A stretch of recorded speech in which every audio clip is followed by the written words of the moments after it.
क्या तिहाड़ी चौधरी माफी मांगेगा? क्या अंजना, क्या अर्नब गोस्वामी माफी मांगेंगे? क्या राडिया की वो दलाल माफी मांगेगी जिसने अपने मंच पर न्यूज क्लिक के खिलाफ पूरा दुष्प्रचार किया था? मैं आपको बतलाना चाहता हूं दोस्तों कि ईडी ने मुझे कम से कम 2 बार पूछताछ के लिए बुलाया और सबसे शॉकिंग बात, पहली बार जो पूछताछ की गई थी ना, दूसरी बार भी वही पूछताछ। एक बार फिर आप इतने बड़े दस्तावेज के पोथे को ले जाइए, एक एक दस्तावेज एक्सप्लेन कीजिए, परेशान वहां आपको किया जाता है। ईडी और एंटी टेरर सेल की रेड पड़ने के बाद न्यूज क्लिक के खातों को फ्रीज कर दिया गया। न्यूज क्लिक जो कम से कम 100 लोगों को रोजगार दे रहा था, उन सबको नौकरी छोड़नी पड़ी। छोड़नी क्या पड़ी, न्यूज क्लिक कुछ कर नहीं पाया। इनमें से कई लोग आज भी रोजी रोटी नहीं कमा पा रहे हैं। From Neville Singham, and it is written to Prabir Purkayas, who is the founder and editor-in-chief of NewsClick.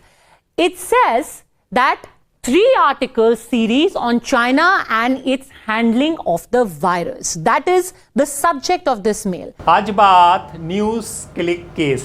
जी हाँ, 6 साल का आरोप, छापे, ईडी जांच और आखिर में हाईकोर्ट ने क्यों कहा कानून का घोर दुरुपयोग। नमस्कार दोस्तों, मेरा नाम हैदर अब्बास नकवी है और आप लोग मुझको इस वक्त दासोतंत्र पर देख रहे हैं। दोस्तों, एक मीडिया संस्थान पर आरोप लगता है उसने विदेशी पैसा लेकर देश के कानून तोड़े। ईडी, दिल्ली पुलिस की EOW लगातार जांच करती रही, छापे पड़ते हैं, संस्थापक को गिरफ्तार किया जाता है। टीवी स्टूडियो में दिन रात बहस चलती है कि ये देश विरोधी फंडिंग का मामला है, लेकिन लगभग 6 साल बाद अदालत कहती है, सुनिए, ना तो धोखाधड़ी साबित हुई, ना साजिश, ना मनी लॉन्ड्रिंग का आधार, ये तो कानून का दुरुपयोग था। यही हुआ न्यूज़ क्लिक और उसके संस्थापक प्रबीर पुरकास्त के मामले में। दिल्ली हाईकोर्ट ने EOW की FIR और उससे जुड़े ईडी के मनी लॉन्ड्रिंग केस दोनों को रद्द किया।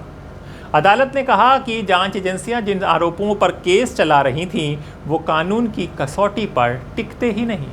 आज हम पूरी कहानी समझेंगे। न्यूज़ क्लिक क्या है, मामला शुरू कैसे हुआ, मीडिया ने क्या नैरेटिव बनाया, दक्षिणपंथी इकोसिस्टम ने इसे कैसे पेश किया, अदालत ने एक एक आरोप को क्यों खारिज किया और इस फैसले का भारतीय मीडिया की आज़ादी पर क्या असर पड़ता है। जी हाँ, तो न्यूज़ क्लिक क्या है? एक डिजिटल न्यूज़ प्लेटफॉर्म जिसकी स्थापना प्रबीर पुरकास्त ने की थी। ये पोर्टल लंबे समय से किसान आंदोलन, मजदूर मुद्दों, शिक्षा, बेरोजगारी, कॉर्पोरेटिव प्रभाव और सरकारी नीतियों की आलोचनात्मक रिपोर्टिंग करता रहा है।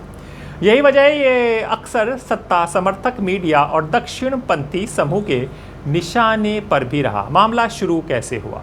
साल 2020 में दिल्ली पुलिस की इकोनॉमिक ऑफेंस विंग यानी EOW ने एक शिकायत दी गई।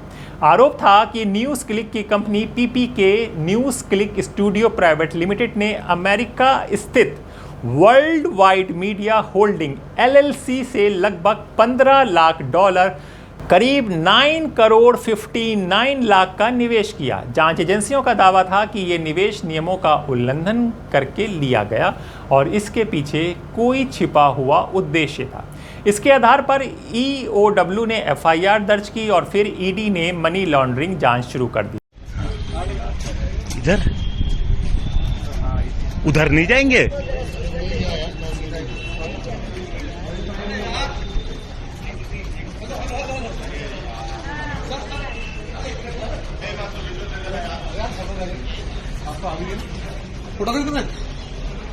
फिर मीडिया में क्या हुआ समझिए। उस समय देश के बड़े हिस्से का टीवी मीडिया इस मामले को सिर्फ आर्थिक अनियमितता के रूप में नहीं बल्कि विदेशी साजिश के रूप में पेश कर रहा था। हेडलाइनें चल रही थी, विदेशी फंडिंग, चीन कनेक्शन, राष्ट्र विरोधी एजेंडा, प्रोपेगेंडा नेटवर्क। बाद में न्यूयॉर्क टाइम्स की एक रिपोर्ट में अमेरिकी कारोबारी निवली रॉय सिंघम का नाम आने के बाद ये नैरेटिव तेज हुआ कि न्यूज़ क्लिक किसी अंतर्राष्ट्रीय प्रभाव अभियान का हिस्सा है। Now, the other very important email that Times Now has in its possession, this email was written bang in the middle of the COVID outbreak. Let's take a look at this mail that again came from Neville Singham, and it is written to Prabir Porkayas, who is the founder and editor-in-chief of NewsClick. It says that 3 article series on China and its handling of the virus. That is the subject of this mail. That 3 articles have to be written for China's handling of COVID. Now, how do they want these articles to be written? Please meet international friends who work together on creating information for the people. By the way, this is Prabir Porkayas being introduced by Neville Singham to somebody called Zhu. Who is this Zhu? This Zhu, by the way, is somebody who has worked earlier for China Daily. China Daily, for those who don't know, is the newspaper owned by the Communist Party of China. So pretty much it's the propaganda arm of the Communist Party of China. So somebody who worked earlier for the CCP's mouthpiece is being introduced to an Indian independent journalist. What do they want to write about China's handling of COVID? They say the second article is going to discuss how China learned quickly when handling the crisis. It doesn't end there. It then goes on to say, when talking about China's handling of COVID, can we have timeline of number of tests, people who tested positive? And finally, they say that we have to show that how quickly China identified the virus genetic sequence, developed the kits and ramped their production and testing, a contrast to countries like India and the US. What is this email saying? Let's make it very simple. They are saying that we need to write 3 articles about how China handled the COVID crisis. The world today acknowledges that China, in fact, was responsible for the outbreak. Neville Singham is telling an Indian journalist to write 3 articles through a man who used to work for China's propaganda arm earlier and describe how quickly China learned, how everything happened so quickly. They produced masks, they produced PPE kits, they had a great response to the COVID outbreak. And so great was the response that, as contrasted to countries like India and the United States, it was stellar. How far this is from the facts needn't be told to anyone. The question that needs to be asked, though, why would an Indian journalist, on the nudging of an American funder sympathetic to and funded by the Chinese government, want to run down India's handling of the COVID crisis and show China in a good light? दक्षिणपंथी social media ecosystem में NewsClick को अक्सर देश विरोधी चीनी agent और propaganda machine जैसे शब्दों से संबोधित किया गया। लेकिन अदालत का काम राजनीतिक नैरेटिव नहीं बल्कि सबूत देखना होता है और यहीं से कहानी बदलती है। अदालत ने किन 5 बड़े आरोपों को खारिज किया, समझिए। एफडीआई नियमों के उल्लंघन का आरोप। जांच एजेंसियों का कहना था कि न्यूज़ क्लिक ने शेयरों के मूल्य बढ़ाकर दिखाया ताकि डिजिटल मीडिया में विदेशी निवेश की सीमा से बचा जा सके। लेकिन अदालत ने पाया कि जिस समय निवेश हुआ उस समय डिजिटल मीडिया पर वो 26% सीमा लागू ही नहीं थी। इसके अलावा आरबीआई ने भी निवेश को नियमों के अनुरूप माना था। अदालत ने कहा कि शेयरों का मूल्यांकन FEMA नियमों के अनुसार हुआ था और इसमें कोई आपराधिक अपराध दिखाई नहीं देता। विदेशी धन साइफन करने का आरोप। EOW का आरोप था कि विदेशी निवेश का बड़ा हिस्सा वेतन, सलाहकार शुल्क, किराया और अन्य खर्चों में खर्च कर दिया गया। अदालत ने कहा एक मीडिया कंपनी कर्मचारियों को वेतन देगी, ऑफिस का किराया देगी, सलाहकार रखेगी, पत्रकारों को भुगतान करेगी। ये अपने आप में अपराध नहीं है, भले ही खर्च ज़्यादा लगे उससे आपराधिक मामला नहीं बन जाता। क्या तिहाड़ी चौधरी माफी मांगेगा? क्या अंजना, क्या अर्नब गोस्वामी माफी मांगेंगे? क्या राडिया की वो दलाल माफी मांगेगी जिसने अपने मंच पर न्यूज क्लिक के खिलाफ पूरा दुष्प्रचार किया था? क्या भारतीय जनता पार्टी की कोई जवाबदेही है जिसने एक संस्था को बर्बाद कर दिया, उस पर इनकम टैक्स, ईडी और बाद में एंटी टेरर सेल का रेड मार के? क्या भारतीय जनता पार्टी सरकार जवाबदेह है? क्या देश के गृह मंत्री जवाबदेह नहीं हैं क्योंकि आपके इन झूठे रेड्स की वजह से, आपके इस पूरी दबिश की वजह से आज कई लोग जिनका समर्थन न्यूज क्लिक कर रहा था सड़कों पर हैं, उन्हें कोई नौकरी नहीं दे रहा है। क्यों? क्योंकि वो न्यूज क्लिक से जुड़े हुए थे। बड़ी खबर क्या है दोस्तों, मैं आपको बताता हूं। बड़ी खबर यह है कि दिल्ली हाईकोर्ट के सामने ईडी ने जो न्यूज क्लिक पर केस किया हुआ था वो मामला आता है, आसान लफ्जों में कहा जाए, दिल्ली हाईकोर्ट ने कह दिया है कि यह पूरा मामला बोगस है, बेकार है। यानी कि दिल्ली हाईकोर्ट ने न्यूज क्लिक के खिलाफ मामले को रफा दफा कर दिया है। उन्होंने कहा है कि इसका मकसद स्वतंत्र पत्रकारिता को कुचलना था, उसके अलावा कुछ नहीं। मगर याद कीजिएगा दोस्तों, जब ईडी का रेड पड़ा था और उसके बाद अक्टूबर 2023 को एंटी टेरर सेल ने जब रेड मारा था, तब आपको याद होगा इन तमाम गोदी मीडिया न्यूज चैनल्स ने, कुछ डिजिटल प्लेटफॉर्म्स ने भी कितना दुष्प्रचार किया था। याद कीजिएगा दोस्तों, अक्टूबर के महीने में जब anti terror cell NewsClick के संपादक और न्यूज क्लिक से जुड़े तमाम पत्रकारों के घरों में जब पुलिस पहुंची थी, तब आपको याद होगा कितना दुष्प्रचार चलाया गया था। क्योंकि न्यूज क्लिक के लिए कंट्रीब्यूशन मैं भी दे रहा था, लिहाजा मेरे खिलाफ गोदी मीडिया में दुष्प्रचार चलाया गया था। तिहाड़ जेल में पत्रकारिता का नाम रोशन करने वाला वो वाहियात पत्रकार जो अब दूरदर्शन में है, उसने ताना मारा था अपने प्राइम टाइम में कि ये जो अभिसार शर्मा है बोल के लब आजाद हैं तेरे करता है, और आज इन पर एंटी टेरर सेल ने रेड मारा है। क्योंकि मैं विश्वास करता हूं कि एक ऐसी सरकार में जहां के प्रधानमंत्री प्रेस कॉन्फ्रेंस नहीं करते हैं, एक ऐसी सरकार में जहां स्वतंत्र आवाजों को दबाया जाता है, जहां आलोचकों को आप जेल में डाल देते हैं, वहां अपने बोल को बुलंद करने की जरूरत है। यह कहने की जरूरत है कि बोल के लब आजाद हैं तेरे। निवेश करने वाली कंपनियां अस्तित्व में नहीं। एक और आरोप यह था कि वर्ल्ड वाइड मीडिया होल्डिंग एक आरोप यह भी था कि world wide media holding LLC नाम की कंपनी पहले समाप्त हो चुकी थी, इसलिए निवेश संदिग्ध था।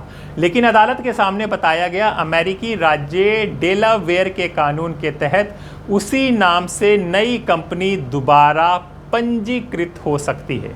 जांच एजेंसियां ये साबित ही नहीं कर पाईं कि निवेश करने वाली कंपनी अस्तित्व में नहीं थी। कोर्ट ने कहा कि जांच रिकॉर्ड इस आरोप को लगभग मौन है।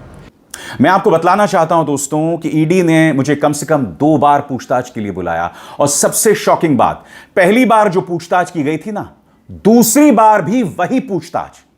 एक बार फिर आप इतने बड़े दस्तावेज के पोथे को ले जाइए, एक एक दस्तावेज एक्सप्लेन कीजिए, परेशान वहां आपको किया जाता है।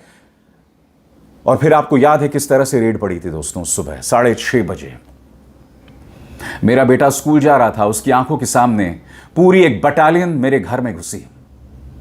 उस दौरान पूरा दुष्प्रचार चलाया जा रहा था गोदी मीडिया में, हमें चाइनीज दलाल बताया जा रहा था, कहा जा रहा था कि चीन के पैसे से तुमने देश को बदनाम किया है। अब साबित हो गया है कि जो भी पैसा आया था FDI के जरिए, जितना भी पैसा आया था, उसमें एक पैसा इधर का उधर नहीं है, कुछ गलत नहीं था। यह प्रमाणित हो गया है अदालत के अंदर।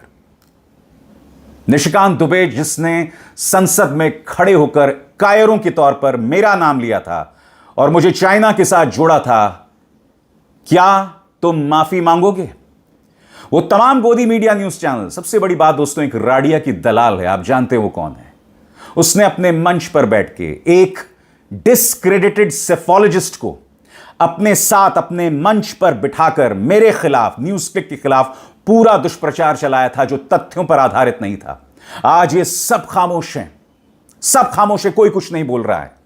धोखाधड़ी और आपराधिक विश्वासघात, ये शायद सबसे दिलचस्प हिस्सा था। कोर्ट ने पूछा, धोखा किसके साथ हुआ? जिस कंपनी ने पैसा भेजा उसने कभी शिकायत नहीं की, उसके साथ धोखाधड़ी हुई, कोई पीड़ित ही नहीं मिला। अगर कोई शिकायत करता ही नहीं है तो धोखाधड़ी का अपराध कैसे बनेगा?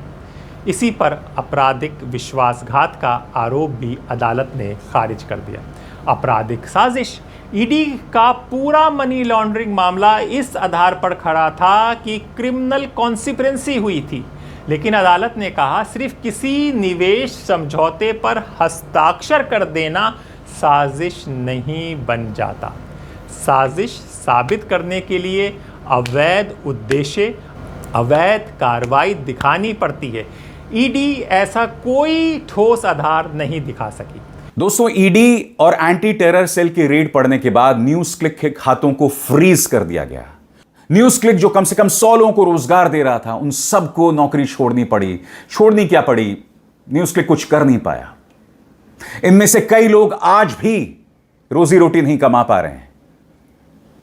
कहने में अच्छा नहीं लगता, सुनाई अच्छा नहीं पड़ता, मगर वो लोग लगभग सड़कों पर हैं। ये हालत है उनकी। उनकी डेस्परेशन अब भी बनी हुई है। क्यों? क्योंकि इस सरकार को चीन के नाम पर प्रोपेगेंडा करना था, अपने ही देश की जनता को टारगेट करना था। न्यूज क्लिक जो शाहीन बाग के दौरान और किसान मूवमेंट के दौरान किसानों और शाहीन बाग की जनता की आवाज बना था, बड़ी तादाद में लोग देख रहे थे उसे, बहुत बड़ी तादाद में। किसानों को लेकर न्यूज क्लिक के कार्यक्रम लगातार मार कर रहे थे इस सरकार की कमजोर रग पर, और जाहिर सी बात है, यह बात सरकार को पसंद नहीं आई। और इत्तेफाक देखिए, पहली रेड पड़ती है 2021 को और वो सिलसिला नहीं थमता। इनकम टैक्स, ईडी, और जब शायद इनको समझ आ गया था कि ईडी में इनका केस वाहियात है, तब इनके पास वो अचूक ब्रह्मास्त्र था, यूएपीए। प्रबीर पुरकायस्थ पर आतंकवाद की धाराओं में केस कर दिया गया। करीब 5 से 6 महीने तक वो जेल में रहे। उसके बाद सुप्रीम कोर्ट ने कहा यह मामला ही वाहियात है, और प्रबीर पुरकायस्थ बाहर आ गए। अदालत की सबसे कड़ी टिप्पणी। दिल्ली हाई कोर्ट ने कहा कि इतने लंबे समय तक जांच चली, कर्मचारियों से पूछताछ हुई, दस्तावेज खंगाले गए, लेकिन कोई ठोस आपत्तिजनक सामग्री सामने नहीं आई। कोर्ट ने इस पूरी कार्रवाई को कानून की प्रक्रिया का घोर दुरुपयोग बताया। कुछ रिपोर्ट के अनुसार अदालत ने यह भी कहा कि यह कार्रवाई स्वतंत्र पत्रकारिता पर मनमाना हमला प्रतीत होती है। एक और बड़ा सवाल, क्या प्रक्रिया की सज़ा बन गई? भारत में अक्सर कहा जाता है प्रोसेस इज़ द पनिशमेंट, यानी अंतिम सज़ा मिले या ना मिले, लेकिन सालों की जांच, छापे, अदालतों के चक्कर, प्रतिष्ठा को नुकसान और मीडिया ट्रायल अपने आप में सज़ा बन जाते हैं। दोस्तों, न्यूज़ क्लिक मामले में एफआईआर 2020 में दर्ज हुई, लगातार जांच चली, छापे पड़े, संस्थापक गिरफ्तार हुए। 2026 में सुप्रीम कोर्ट ने उनकी गिरफ्तारी को अवैध मानते हुए रिहाई का आदेश दिया, और अब 2026 में हाई कोर्ट ने मूल एफआईआर और ईडी की कार्रवाई को रद्द कर दिया। ये सवाल इसलिए महत्वपूर्ण है कि अगर अंततः अपराध साबित ही नहीं हुआ तो इन 6 वर्षों की कीमत कौन चुकाएगा? क्या इसका मतलब है कि सारे आरोप झूठे थे? कानूनी दृष्टि से अदालत ने कहा है कि जांच एजेंसियां उन आरोपों को साबित करने के लिए आवश्यक कानूनी आधार नहीं दिखा सकी, लेकिन इसका मतलब ये नहीं कि अदालत ने हर राजनीतिक बहस या हर वैचारिक आरोप पर फैसला दिया है। अदालत ने केवल ये कहा है कि प्रस्तुत सबूतों के आधार पर आपराधिक मामला नहीं बनता। न्यूज़ क्लिक केस सिर्फ एक मीडिया हाउस का मामला नहीं है दोस्तों, ये 3 बड़े सवाल खड़े करता है। क्या जांच एजेंसियां पर्याप्त सबूत के बिना बड़े आपराधिक मामले दर्ज कर रही हैं? क्या मीडिया ट्रायल अदालत के फैसले से पहले ही लोगों को दोषी साबित कर देता है? और क्या आलोचनात्मक पत्रकारिता करने वाले संस्थानों, पत्रकारों पर कार्रवाई का असर पूरे मीडिया जगत पर पड़ता है? दिल्ली हाई कोर्ट का फैसला इन सवालों को और तेज़ कर देता है, क्योंकि 6 साल तक चले एक हाई प्रोफाइल मामले में अदालत का निष्कर्ष यही रहा। आरोप बहुत थे, लेकिन अदालत में टिकने लायक सबूत नहीं थे, और लोकतंत्र में आखिरी फैसला टीवी स्टूडियो नहीं, अदालतें करती हैं दास स्वतंत्र।